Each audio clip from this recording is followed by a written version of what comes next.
todos bem-vindos ao canal TV CE Haha. Antes de iniciarmos o estudo de hoje, clique em gostei, se inscreva no canal e compartilhe para ajudar a divulgar os seus conteúdos. Hoje nós vamos estudar sobre a liberdade de consciência, das perguntas 835 a 842. Na pergunta 835, será a liberdade de consciência uma consequência da de pensar, da liberdade de pensar? A liberdade de consciência. Então, eles falam assim, a consciência é um pensamento íntimo que pertence ao homem, como todos os outros pensamentos. Nós pensamos muitas coisas durante o dia, todo mundo pensa. Mas a consciência, ela vai se ampliando, ela vai desabrochando à medida que o ser evolui. Então, cada um tem um certo nível de consciência. E conforme o seu nível de consciência, ela vai dar mais vazão a determinados tipos de comportamento. Na pergunta 836, tem o homem direito de pôr em embaraços a liberdade de consciência? Então, alguém tem o direito de impor algo ao outro, a maneira de pensar do outro? E eles respondem que não. Assim como não tem com referência à liberdade de pensar, porque só a Deus cabe o direito de julgar a consciência. Ninguém tem condições de julgar o que se passa na cabeça do outro, nem condições de querer que o outro haja exatamente como nós achamos que ele deva agir, ainda que sejam filhos. Nós não temos condições de impor a nossa maneira de pensar a eles. O máximo que nós podemos fazer é tentar educá-los, mas de forma alguma conseguiremos impor nada. E eles continuam, assim como os homens, pelas suas leis, regulam as relações de homens para homens, Deus, pelas leis da natureza, regula as relações entre ele e o homem. Então, Deus regula essas relações, mas vejam que Deus nos dá o livre-arbítrio, a liberdade de pensar, a liberdade de agir, e nós não podemos querer ser maiores do que Deus, exigindo que o outro faça aquilo que nós achamos que ele deve fazer.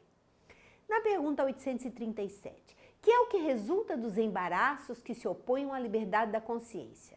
Então, se alguém tentar evitar que o outro pense ou faça dessa ou daquela maneira, o que isso vai resultar? E eles respondem que constranger os homens a procederem em desacordo com o seu modo de pensar, fazê-los hipócritas.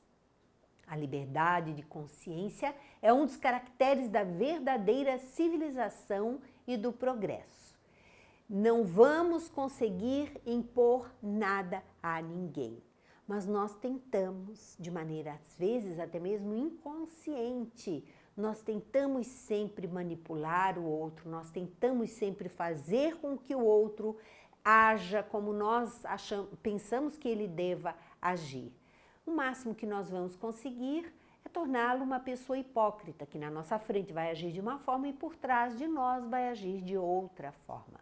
Porque os homens sempre vão procurar agir de acordo com aquilo que eles pensam. Na pergunta 838, será respeitável toda e qualquer crença, ainda que notoriamente falsa? Então, todas essas filosofias, religiões, todas essas crenças que existem por este mundo de Deus, elas são respeitáveis? Elas são verdadeiras? E eles respondem que toda crença é respeitável quando sincera e conducente à prática do bem. Toda crença que conduz à prática do bem, ela é respeitável. Condenáveis são as crenças que conduzam ao mal.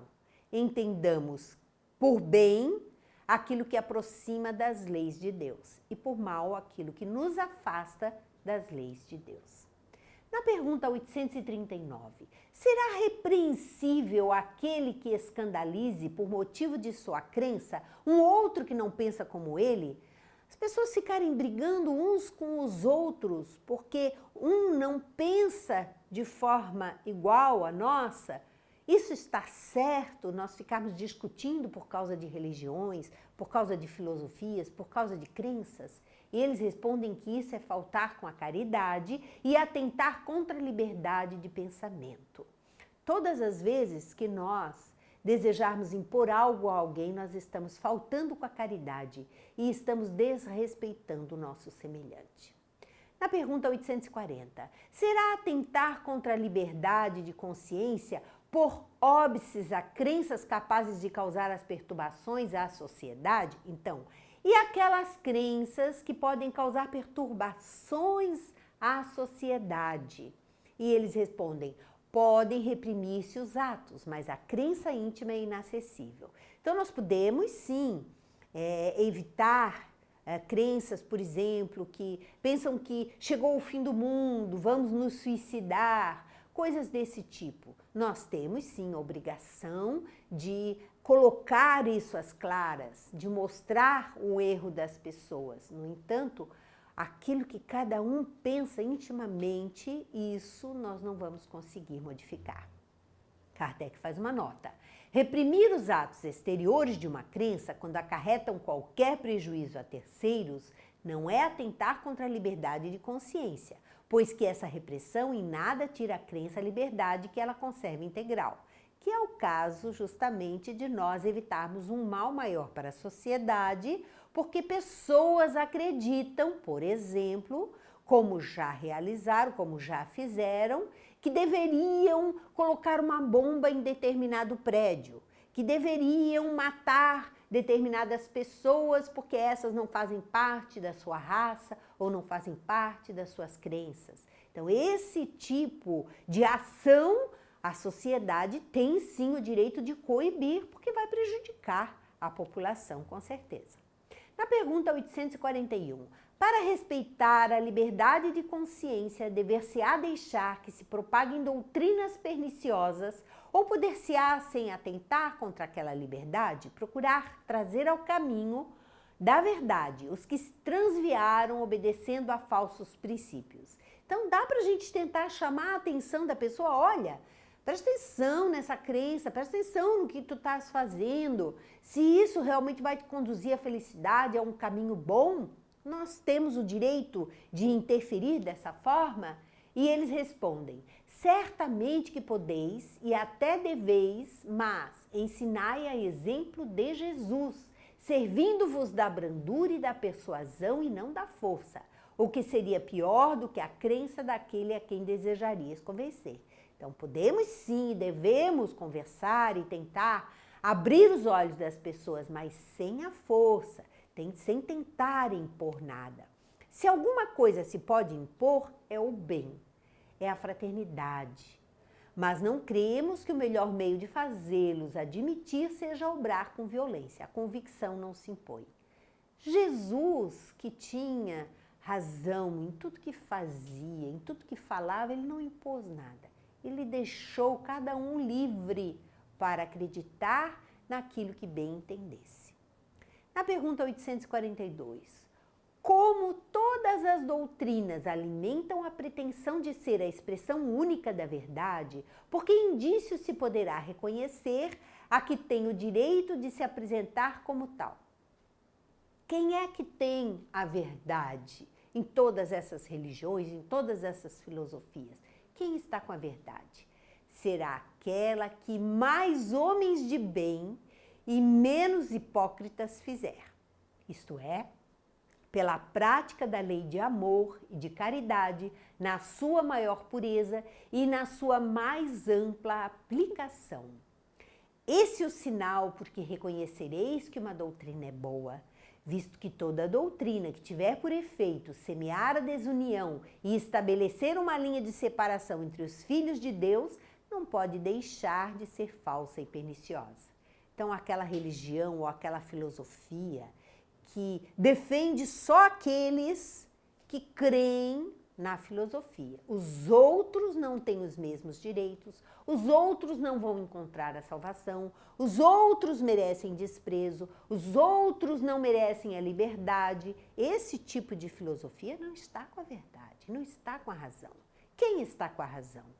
quem se aproxima da lei de Deus, que é a lei de amor, de justiça e de caridade. Esse está com a razão, que é Jesus quem veio ensinar o caminho a todos nós. Então Jesus, ele veio nos mostrar como agir. Nós podemos, na nossa infantilidade, na nossa vaidade, no nosso orgulho, na nossa prepotência, criar teses, criar doutrinas, criar filosofias, como seres humanos em geral. Porém, nós só vamos encontrar a felicidade quando retomarmos o caminho que nos aproxima das leis de Deus. Enquanto vivermos para o mundo material, para o gozo, para os prazeres das coisas materiais e nos afastarmos das leis de Deus, seja em que religião, seja em que filosofia, seja em que crença for, nós estaremos no caminho errado, nos afastando de Deus. Somente caminhando em direção ao Pai, nós vamos estar com a verdade, porque é a verdade que Jesus nos ensinou. Assim nós encerramos mais um módulo do Livro dos Espíritos. Muito obrigada e até o próximo encontro.